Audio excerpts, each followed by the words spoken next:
तो बच्चों एक और प्रॉब्लम हम लेते हैं इसी टाइप की, जिसमें हमें नंबर्स फॉर्म करने हैं।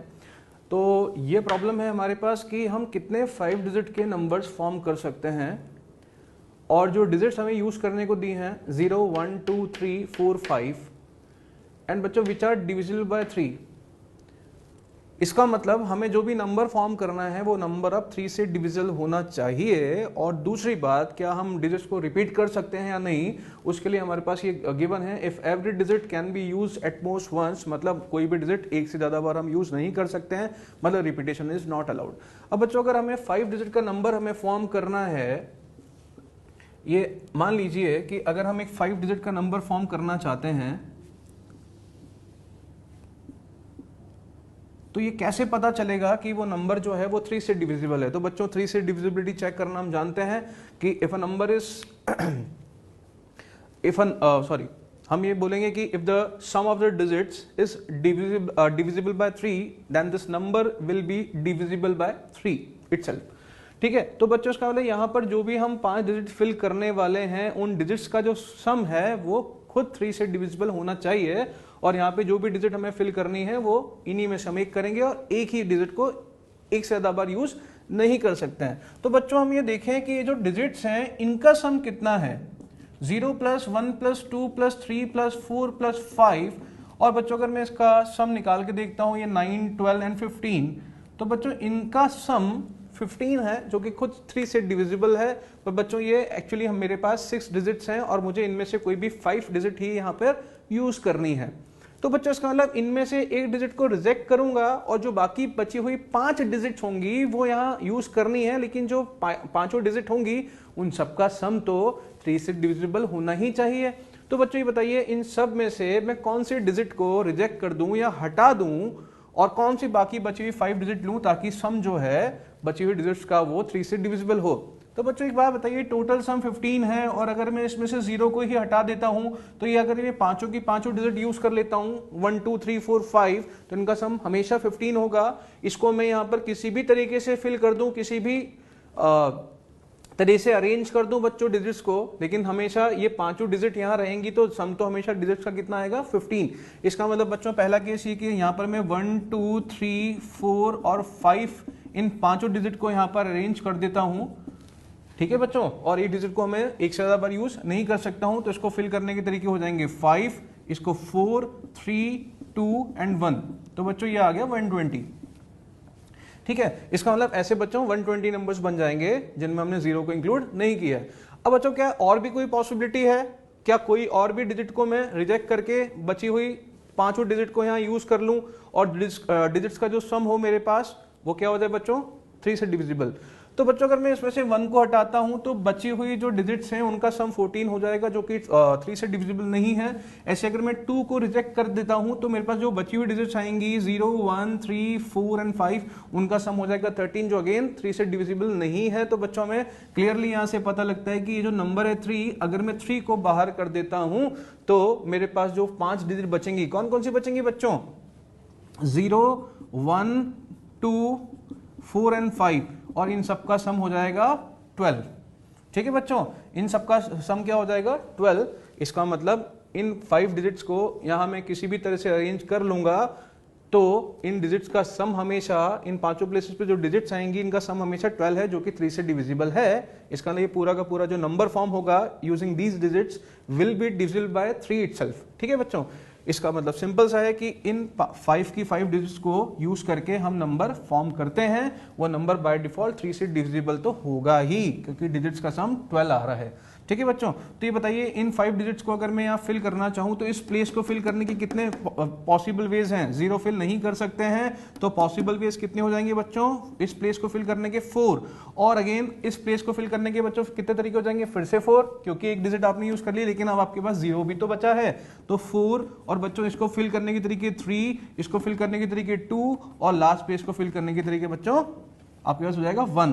तो अगर हम इसको मल्टीप्लाई करके देखते हैं तो बच्चों हमारे पास आ जाएगा 96। इसका मतलब बच्चों या तो हमारे पास इस तरह के नंबर्स बनेंगे जिसमें 0 नहीं आ रहा है, या इस तरह के नंबर्स बनेंगे जिनमें 3 नहीं आ रहा है। तो टोटल ऐसे कितने नंबर्स हम फॉर्म कर सकते हैं, 120 + 96, 216। तो बच्चों ऐसे 216 नंबर्स हम फॉर्म कर सकते हैं। तो अगर 3 से डिविजिबिलिटी की प्रॉब्लम हो तो हम इस तरह से डील कर सकते हैं सम ऑफ डिजिट्स निकाल के। नेक्स्ट प्रॉब्लम देखते हैं। नेक्स्ट प्रॉब्लम इज, देखिए इस तरह की जो प्रॉब्लम है, ये जो कॉन्सेप्ट है, बेसिकली ये प्रॉब्लम में एक कॉन्सेप्ट है और ये हमें कई जगहों पे यूज़ करना पड़ता है। तो देखते हैं इसमें क्या डिफरेंट है, अभी तक हमने जो प्रॉब्लम्स ली हैं उसके कंपैरिजन में इसमें क्या डिफरेंट है उसके बारे में बात करते हैं। If there are m monkeys, तो आपके पास m monkeys हैं और n अवेलेबल मास्टर्स हैं। In how many different ways monkeys can be given to the masters if a master can have any number of monkeys। मतलब बच्चों एक simple सा मैं एक एग्जांपल लेता हूँ कि मान लेते हैं, कंसीडर करता हूँ कि सपोज मेरे पास 10 monkeys हैं, 10 आपके पास बंदर हैं यहाँ पे, और मान लेते हैं बच्चों कि हमारे पास 8 मास्टर्स अवेलेबल हैं। 8 मास्टर्स मतलब आप हिंदी में बोलते हो मदारी, ठीक है, बंदर का मदारी। देखिए तो बच्चों यहाँ पर सवाल ये है कि कोई भी मास्टर कितने भी मंकीज होल्ड कर सकता है। इसका मतलब हम ये बोल सकते हैं कि ऐसा कोई फिक्स नहीं है कि किस मास्टर के पास कितने बंदर हैं। हो सकता है। देखिए पहले मैं बात करता हूँ कि इस प्रॉब्लम को किस तरह से स्टूडेंट्स अटेम्प्ट करते हैं। हम क्या कर रहे हैं, बेसिकली हमारे पास 10 मंकीज हैं जो कि हमें पूरे डिस्ट्रीब्यूट करने हैं। तो बच्चे क्या करते हैं, हम 10 ऑब्जेक्ट्स मान के और 8 प्लेसेस पे डिस्ट्रीब्यूट कर देते हैं लाइक दिस, ठीक है। या हो सकता है बच्चों कि यहाँ पर मास्टर्स 12 भी हो सकता है मास्टर्स 10 भी हो। तो ये जो तरीका है कि पहले मास्टर को मंकीज देने के कितने चॉइसेस हैं, 10 मान लेते हैं बच्चों, हम 80 मास्टर्स लेके चलते हैं, 1 2 3 4 5 6 7 एंड 8, ठीक है बच्चों। तो ये जो तरीका है, देखिएगा कि अगर मैं ऐसे बोलूं कि 8 प्लेसेस हैं, ये प्लेसेस मास्टर्स हैं और इन प्लेसेस पे एंड मास्टर्स पे मैं 10 मंकीज को डिस्ट्रीब्यूट करना चाहता हूं, तो पहले मास्टर को मंकी डिस्ट्रीब्यूट करने के तरीके या देने के तरीके 10 हैं। गलत है बच्चों। अगर यहां लिखते हैं 10 9 तो ये अप्रोच बिल्कुल गलत है, क्योंकि बच्चों ऐसा सवाल में कहीं मेंशन नहीं है, ऐसी कोई कंडीशन नहीं है कि पहले वाले मास्टर के पास बंदर जाएंगे ही सही। और दूसरी बात ये भी कंफर्म नहीं है कि इसके पास एक ही बंदर जाएगा। हो सकता है कि 10 के 10 मंकीज जो हैं ये पहले वाले मास्टर के पास चले जाएं, ठीक है। तो बच्चों अगर सारे के सारे मंकी जो हैं वो पहले वाले मास्टर के पास चले गए तो कितने तरीके, ऐसे कितने केस हुए, एक। हो सकता है बच्चों की इन 10 मंकीज में से 5 मंकीज पहले मास्टर के पास चले जाएं और 5 मंकीज लास्ट वाले मास्टर के पास चले जाएं, बाकी मास्टर्स को कुछ भी ना मिले। तो ये जो हमारी अप्रोच है कि पहले प्लेस को कितने तरीकों से फिल किया जा सकता है, वो यहां पर काम नहीं करेगी, क्योंकि पहले प्लेस पे ये कंफर्म नहीं है कि हमें मंकी डिस्ट्रीब्यूट करना ही है। तो बच्चों इस तरह की प्रॉब्लम्स पे ये वाली अप्रोच काम नहीं करेगी। तो हम किस तरह से करेंगे, किस तरह से अप्रोच की जाए? तो बच्चों हम इसको ऐसे करते हैं, जब हमारे पास, देखिए हम ऐसे समझें कि हमारा प्राइमरी काम यहां पर मास्टर्स के पास बंदर अवेलेबल कराना नहीं है। ये हमारी जिम्मेदारी नहीं है कि हम हमारा मास्टर को कुछ ना कुछ मंकीज दें। हमारा जो काम है इस सवाल में वो ये है कि हम पूरे के पूरे 10 मंकीज को डिस्ट्रीब्यूट करना चाहते हैं। बस हमारी जिम्मेदारी मंकीज के लिए है, मास्टर्स के लिए नहीं है। हम चाहे तो सारे के सारे मंकीज जो हैं वो एक ही मास्टर को भी दे सकते हैं, हो सकता है बाकी के सारे मास्टर्स खाली रह जाएं। तो बच्चों इस केस में हम ये नहीं करेंगे कि पहले प्लेस पे या पहले मास्टर को मंकीज देने के तरीके नहीं, क्योंकि पहले मास्टर को मंकी देने भी हैं या नहीं देने हैं, ऐसी कोई कंपल्शन नहीं है।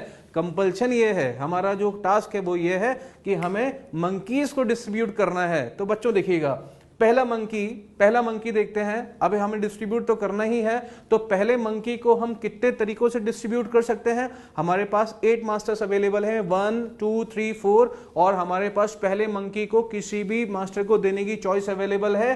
तो we can give away the first monkey in how many ways? 8 ways. बच्चों कितने तरीकों से? 8। अगेन सेकेंड मंकी की बात करते तो सेकेंड मंकी जो है हमारे पास, अगेन वी हैव 8 चॉइसेस, क्योंकि पहला बंदर या पहला मंकी जिस मास्टर के पास गया है हम उसी मास्टर को दूसरा मंकी भी दे सकते हैं, डिस्ट्रीब्यूट कर सकते हैं, क्योंकि इसमें दिया हुआ है if a master can have any number of monkeys, we do not have any obligation, any condition, any constraint.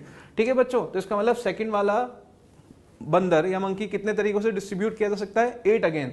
Third वाला भी कितने तरीकों से, 8 अगेन। ठीक है बच्चों, तो इस तरह से करना है। और लास्ट वाला मंकी भी, कौन सा वाला मंकी, 10th वाला मंकी भी कितने तरह से डिस्ट्रीब्यूट किया जा सकता है, 8 तरीकों से। तो बच्चों इसमें आंसर क्या देगा, 8 रेज़ टू द पावर 10। इसका मतलब बच्चों हमने जब इसको मंकी को डिस्ट्रीब्यूट किया तो हर मंकी को हमने सारी इक्वल पॉसिबिलिटी ली है। इसका मतलब हमने हर मंकी को हर मास्टर के पास बांटने के सारे पॉसिबल केसेस लिए हैं। तो बच्चों ये जो टोटल आपके पास केसेस आ रहे हैं इनमें वो केस भी आ जाएगा जब सारे के सारे मंकीज किसी एक ही मास्टर के पास, पहले मास्टर के पास चले जाएंगे। इसमें वो भी केसेस आ जाएगा जब सारे के सारे मंकीज ये 4th वाले या 5th वाले मास्टर के पास चले जाएंगे। और बच्चों इसमें वो केस भी आ जाएगा जब इन सबके पास एक एक मंकी होगा, ठीक है, और लास्ट के दोनों के पास 2-2 मंकीज होंगे। जितने भी पॉसिबल केसेस हो सकते हैं वो सारे के सारे इसमें हमने इंक्लूड कर लिए हैं। इसमें मतलब वो वाले केसेस भी आ गए, वो वाले केसेस भी आ गए जिसमें काफी सारे मास्टर्स खाली ही रह जाएंगे, उनके पास कोई मंकी नहीं आएगा। तो बच्चों ये जो सवाल या ये जो प्रॉब्लम डिस्कस करने का मेरा मोटिव था, ये इसलिए नहीं था कि हम इस प्रॉब्लम का आंसर निकालें। बेसिकली ये कॉन्सेप्ट है जो हमें मल्टीपल टाइम्स मल्टीपल प्रॉब्लम्स में यूज करना पड़ेगा। ठीक है, तो इस चीज को आप याद रखिएगा कि हम किस तरह से इस तरह की प्रॉब्लम को डिस्कस करते हैं, जहां पर हमें चीजों को डिस्ट्रीब्यूट करना होता है। डिफरेंट चीजें हैं हमारे पास, 10 डिफरेंट मंकीज थे और उन्हें मास्टर्स में, मास्टर ऑब्वियसली बात है डिफरेंट ही होंगे बच्चों, ठीक है, क्योंकि भगवान की बनाई जितनी भी चीजें होती हैं, गॉड मेड जितनी भी चीजें हैं, उन सबको हम डिफरेंट कंसीडर करते हैं। तो जब भी हमें कुछ डिफरेंट चीजों को कुछ डिफरेंट प्लेसेस पे डिस्ट्रीब्यूट करना होता है विदाउट एनी कंडीशन कि कौन पहले प्लेस पे कितने सारे ऑब्जेक्ट्स आ सकते हैं, तो हमें ये वाला कॉन्सेप्ट यूज करना पड़ेगा। ठीक है, तो बच्चों अगर इस सवाल की बात करें तो वो हम कर ही चुके हैं कि हमारे पास कितने मंकीज हैं, m मंकीज हैं, मास्टर्स कितने हैं, n मास्टर्स हैं। तो बच्चों ये बताओ पहले मंकी को कितने तरह से डिस्ट्रीब्यूट कर सकते हैं, n। कितने मास्टर्स अवेलेबल हैं, n। तो पहले मंकी के पास, मास्टर के पास जाने की कितनी चॉइसेस अवेलेबल है, n। दूसरे मंकी के पास, मास्टर के पास जाने की कितनी चॉइसेस है, n। तीसरे के पास कितनी चॉइसेस है, n। और लास्ट में जो कौन सा मंकी है, mth मंकी, उसके पास भी कितनी चॉइसेस हैं, n। इसका मतलब इन पूरे m मंकीज को n मास्टर्स में डिस्ट्रीब्यूट करने के तरीके n into n, how many times, कितने मंकीज है बेटा, m, तो m times. Answer is n raise to the power m। ठीक है बच्चों, तो ये हमारा आंसर आ गया। क्लियर। अब जैसे मैं एक बहुत छोटा सा क्वेश्चन आपसे पूछता हूं कि सपोज बच्चों मेरे पास 5 बुक्स हैं बच्चों, 5 डिफरेंट बुक्स आई हैव। मेरे पास 5 बुक्स हैं, एक फिजिक्स की, केमिस्ट्री की, मैथ्स की, एक इंग्लिश की और आपकी एक हिंदी की बुक है। ठीक है, इन how many different ways I can distribute these 5 books among 3 children, Ram, Shyam and Ghanshyam, if each child can receive any number of books।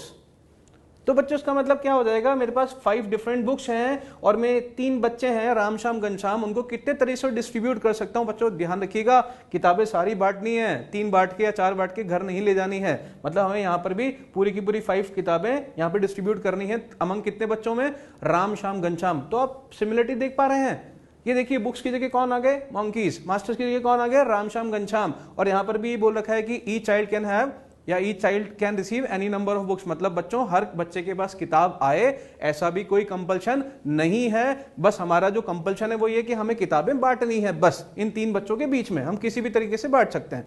तो बच्चों इस केस में भी क्या करेंगे हम लोग, अगर मैं पूछूं आपसे कि इस सवाल का आंसर क्या होगा, तो हम ये बोलेंगे कि जो पहली बुक है फिजिक्स की, इसको डिस्ट्रीब्यूट करने के कितने तरीके हैं, राम, श्याम, घनश्याम में से किसी को भी दिया जा सकता है, तो इस बुक को डिस्ट्रीब्यूट करने के तरीके हैं 3। और दूसरे बच्चे को दूसरी किताब जो है केमिस्ट्री की, उसको डिस्ट्रीब्यूट करने के तरीके अगेन 3, क्योंकि बच्चों जो फिजिक्स की किताब आपने जिस बच्चे को दी है केमिस्ट्री की, वापस उसी को दी जा सकती है। Again 3 choices are available. Maths की बुक डिस्ट्रीब्यूट करने के कितने तरीके हैं, अगेन 3। इंग्लिश की 3 और हिंदी की 3। तो बच्चों the answer is 3 raise to the power 5। तो ये कॉन्सेप्ट हम बहुत जगह पे यूज करेंगे। ठीक है, चलिए बच्चों, तो अब हम यहां पर एक और प्रॉब्लम लेते हैं। ये प्रॉब्लम है कि अ डाइस इज रोल्ड, डाइस आपने देखी होगी, इसके 6 फेसेस होते हैं, 1 2 3 4 and 4 5 and 6। A dice is rolled 4 times. तो बच्चों आपने क्या किया, एक डाई को एक बार रोल किया, फिर दोबारा रोल किया, जो भी रिजल्ट आए, एंड देखिए रिजल्ट्स आर लिस्टेड।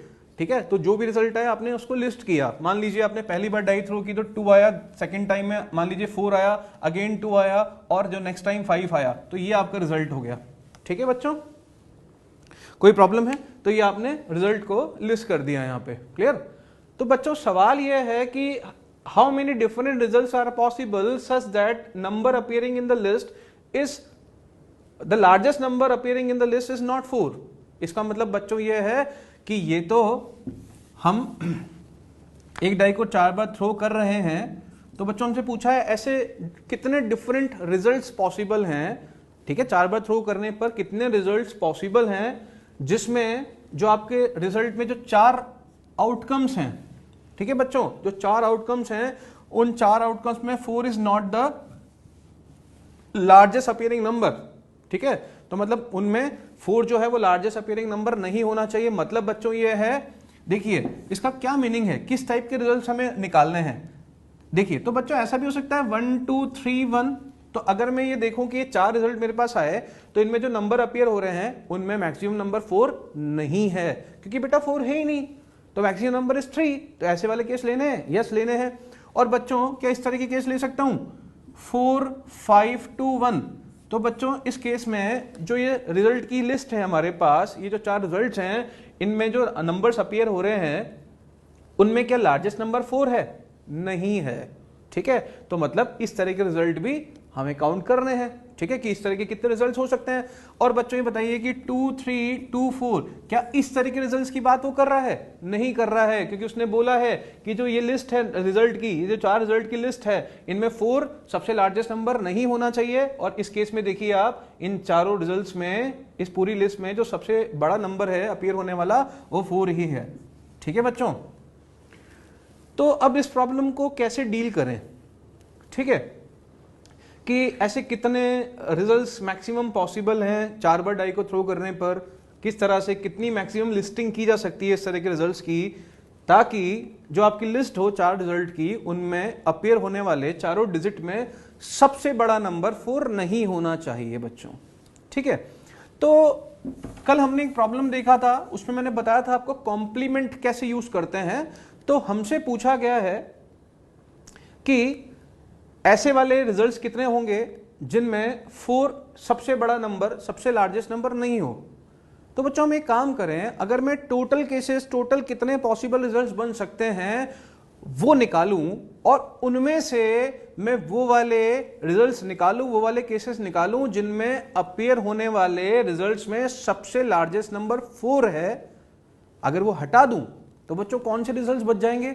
जिनमें 4 लार्जेस्ट नंबर नहीं है, 4 लार्जेस्ट आउटकम नहीं है। तो बच्चों इस तरह को कैसे डील करें?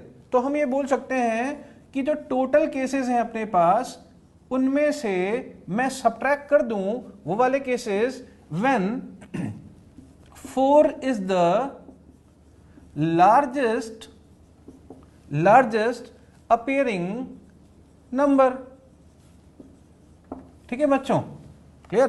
तो टोटल केसेस तो बहुत सारे हो सकते हैं, 1 2 2 1, इस तरह से बहुत सारे केसेस हो सकते हैं। तो बच्चों अगर मैं ये बोलूं कि एक डाई को, मतलब एक डाई को अगर 4 बार थ्रो करें, तो how many outcomes are possible, how many different results are possible. तो बच्चों जब भी आप एक डाई को थ्रो करते हो, फिर अगली बार जब थ्रो करते हो तो उस टाइम पे 1 2 3 4 5 6 कुछ भी आ सकता है, नेक्स्ट टाइम भी 1 2 3 4 5 6 कुछ भी आ सकता है। इसका मतलब अगर एक डाई को हम थ्रो करते हैं तो ये 4 थ्रोज हैं आपके पास, तो पहले थ्रो में कितने आउटकम आ सकते हैं? 6, सेकंड में अगेन 6 आ सकते हैं, फिर से 6।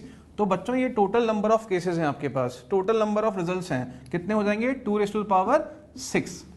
ठीक है, अब बच्चों एक काम करना है कि ये टोटल जो केसेस हैं, टोटल जो रिजल्ट है मेरे पास, सॉरी बच्चों यहां पर ये आ जाएगा 6⁻4। ठीक है, तो बच्चों यहां पर टोटल इतने रिजल्ट्स टोटल पॉसिबल हैं, मैक्सिमम पॉसिबल रिजल्ट्स इतने हो सकते हैं टोटल। अब इन टोटल में से वो भी केसेस आए होंगे, वो भी रिजल्ट्स आए होंगे जिनमें यहां अपीयर होने वाली 4 जो डिजिट्स हैं या 4 जो रिजल्ट्स हैं, उनमें लार्जेस्ट नंबर 4 ही है। ठीक है, और वो ही हमको क्या करना है, वो वाले केसेस हमको इसमें से सब्ट्रैक्ट करने हैं, रिमूव करने हैं। ठीक है बच्चों, तो किस तरह से करें? ठीक है, तो देखते हैं यहां पर देखते हैं ऐसे कितने केसेस होंगे जिनमें 4 is the largest appearing number. ठीक है बच्चों, 4 is the largest appearing number. तो इसका मतलब ये हुआ, देखिएगा बच्चों यहां पे, कि हमें ऐसे केसेस निकालने हैं जिनमें 4 आता है और वही सबसे बड़ा नंबर है, लार्जेस्ट अपीयरिंग नंबर है। ठीक है बच्चों, तो एक बात बताइए, सबसे बड़ा नंबर 4 है, इसका मतलब बेटा इन 4 प्लेसेस में 4 तो कन्फर्म आएगा, ये श्योर है हम कि 4 तो आएगा ही। ठीक है, और वही सबसे बड़ा नंबर भी होगा। इसका मतलब अगर सपोज यहां पर 4 आता है, इसका मतलब ये जो बाकी के 3 आउटकम्स हैं बच्चों, या तो ये 4 ही होंगे या 4 से छोटे होंगे, 4 से बड़े नहीं हो सकते, क्योंकि सबसे बड़ा तो 4 को ही बनना है। ठीक है बच्चों, यहां पे कोई प्रॉब्लम है आपके पास? नहीं, देखिए कोई प्रॉब्लम नहीं है, तो आगे देखते हैं इसका मतलब हम इसको कैसे डील करें। तो बच्चों एक चीज तो कंफर्म है कि इनमें से एक नंबर, एक रिजल्ट 4 आना ही है। ठीक है, किस तरह से डील किया जाए इसको बताएं बेटा, किस तरह से इसको हम डील करें। तो बच्चों अब प्रॉब्लम ये है कि एक नंबर 4 आएगा, लेकिन अब मुझे क्या पता कि 4 एक ही बार आएगा, 4 2 बार भी आ सकता है, 4 3 प्लेसेस पे भी आ सकता है, और चारों बार भी 4 आ सकता है, और इन सारे केसेस में 4 is the largest appearing number होना चाहिए। ठीक है, इसका मतलब बच्चों या तो देखिए इन चारों में से कितने भी प्लेसेस में 4 आ सकता है, और जो बाकी खाली प्लेसेस हैं यहां पर 4 से छोटा रिजल्ट आएगा, 1 2 3 आ सकता है। तो बच्चों इस प्रॉब्लम को कैसे मतलब कैसे निकालें कि ऐसे कितने केसेस हैं कि 4 जो है लार्जेस्ट अपीयरिंग नंबर है। ठीक है, तो एक काम करते हैं बच्चों, हम 1 2 3 4 इन चारों डिजिट से बनने वाले सारे रिजल्ट्स निकाल के देख लेते हैं। ठीक है बच्चों, क्या करना है, इन चारों से बनने वाले सारे रिजल्ट्स निकाल के देखते हैं। ठीक है, तो वही जो मंकी और मास्टर वाला था कि हमारे पास ये 4 नंबर्स हैं, और इन 4 नंबर को 4 प्लेसेस पे कितनी तरह से फिल कर सकते हैं ताकि कोई भी डिजिट कितनी बार भी यूज किया जा सके। ठीक है, तो बच्चों एक बार बताइए, इसको फिल करने के तरीके कितने हो जाएंगे? 4। इसको फिल करने के तरीके कितने हो जाएंगे? 4। इसको फिल करने के 4, इसको फिल करने के तरीके 4। तो बच्चों ये कितना हो जाएगा? 4 रेज़ टू द पावर 4। ठीक है, अब बच्चों 4 रेज़ टू द पावर 4 जो हमने यूज किया है, उसमें हमने 1 2 3 4 इन चारों डिजिट को सारे पॉसिबल तरीकों से अरेंज किया है। तो हो सकता है बच्चों इनमें वो भी केस आ गया होगा जब 4 2 बार यूज किया हो आपने, हो सकता है वो भी केस आया होगा जब 4 एक ही बार यूज होगा, और बाकी टाइम जो भी डिजिट बची होंगी वो 1 2 3 में से ही होंगी, तो लार्जेस्ट अपीयरिंग नंबर 4 हो जाएगा। पर बच्चों इन सारे केसेस में जब आपने 1 2 3 4 इन 4 डिजिट को सारे पॉसिबल तरीकों से यहां फिल किया है विदाउट एनी कंडीशन, ऐसा कोई जरूरी नहीं है, ठीक है, कि हमको हर डिजिट को यहां पर यूज करना ही है। तो बच्चों ऐसा भी तो हुआ होगा कि जब मैंने फर्स्ट प्लेस पे भी 1 फिल किया होगा, सेकंड पे भी 1, थर्ड पे भी 1 और फोर्थ पे भी 1 1 1 1 1, क्या जो 1 1 1 1 नंबर है क्या वो ऐसा नंबर है जिसमें 4 लार्जेस्ट नंबर है, 4 लार्जेस्ट डिजिट है? नहीं है, क्योंकि बच्चों यहां पर तो 1, उस केस में 4 तो आएगा ही नहीं। मतलब कहने का मतलब ये बच्चों, जब आपने टोटल केसेस निकाले होंगे तो उसमें इस तरह के केसेस भी आ गए होंगे बच्चों। देखो कि आपने जब यहां 1 2 3 4 डिजिट्स को फिल किया है, ठीक है, जिसमें कोई कंपल्शन नहीं है कि चारों डिजिट को यूज करना ही है, कोई भी डिजिट कितनी बार भी यूज की जा सकती है। तो बच्चों एक केस वो भी तो आया होगा, जब ऐसा केस आया होगा, जब ये रिजल्ट आया होगा। क्या ये वो रिजल्ट है जो हम देख रहे हैं कि 4 is the largest appearing number? नहीं बच्चों, ये तो अपीयर ही नहीं कर रहा है। इसका मतलब ये टोटल जितने भी केसेस हमने बनाए हैं बच्चों, ठीक है, ये टोटल जितने भी हमने केसेस बनाए हैं, इनमें कुछ केसेस ऐसे भी आ गए हैं जिनमें 4 यूज ही नहीं हुआ है, 4 यहां पे अपीयर ही नहीं हो रहा है। तो बच्चों ऐसे कितने केसेस होंगे? ठीक है, तो ऐसे सारे केसेस लेने हैं जिसमें डिजिट्स 1 2 3 जो हैं वो यहां पे सारे पॉसिबल तरीकों से अपीयर हुई होंगी। मतलब अगर मैं ये बोलूं कि 1 2 3 से ऐसे कितने रिजल्ट बनाए जा सकते हैं जब कोई भी डिजिट कितनी बार भी आप यूज कर सकते हो, तो बच्चों इस प्लेस को भरने के तरीके कितने हो जाएंगे? 3। इस स्पेस को भरने के बच्चों तरीके कितने हो जाएंगे? 3। इस स्पेस को फिल करने के तरीके हो जाएंगे बच्चों 3 and 3 raise to the power 4। ठीक है बच्चों, इसका मतलब अगर मैं ये पूछूं आपसे कि ऐसे ऐसे कितने रिजल्ट्स हो सकते हैं जिसमें 4 जो है वो लार्जेस्ट अपीयरिंग नंबर है बच्चों, मतलब 4 आना भी चाहिए और सबसे बड़ा 4 होना चाहिए, मतलब उसमें जो आपके पास नंबर्स हैं यहाँ पर जो डिजिट्स आएंगी या रिजल्ट्स आएंगे उनमें 5 और 6 तो नहीं हो सकता है, मतलब 1 2 3 4 में से ही आएगा। ठीक है, तो ऐसे कितने टोटल केसेस हो जाएंगे, टोटल 4 केसेस थे बच्चों, लेकिन इनमें से कुछ वो केस थे जब 4 अपीयर ही नहीं हो रहा था, वो कितने केस थे 3 तो टोटल ये वो केसेस हो जाएंगे जब 4 is the largest appearing number. और बच्चों हमको तो क्या पूछा है, हमको तो ये पूछा है कि ऐसे कितने केसेस हो सकते हैं, ऐसे कितने रिजल्ट हो सकते हैं जिनमें 4 is not the largest number, is not the largest number. तो टोटल में से हमने को क्या सब्ट्रैक्ट करना है, ये वाले केस जब 4 लार्जेस्ट नंबर है। तो बच्चों हमारा आंसर क्या आ जाएगा, हमारा आंसर आ जाएगा टोटल केसेस 6 माइनस वो वाले रिजल्ट्स या वो वाले केसेस जब 4 is the largest appearing number. ऐसे कितने केसेस हैं बेटा, 4 माइनस 3 ये हमारा आंसर है। ठीक है बच्चों, होपफुली ये आपको समझ में आया होगा। तो ये कॉन्सेप्ट आप याद रखिएगा कि काफी अच्छे अच्छे प्रॉब्लम्स जो हैं वो फंडामेंटल प्रिंसिपल ऑफ काउंटिंग से ही हो जाती हैं, इस तरह की प्रॉब्लम्स। ठीक है बच्चों।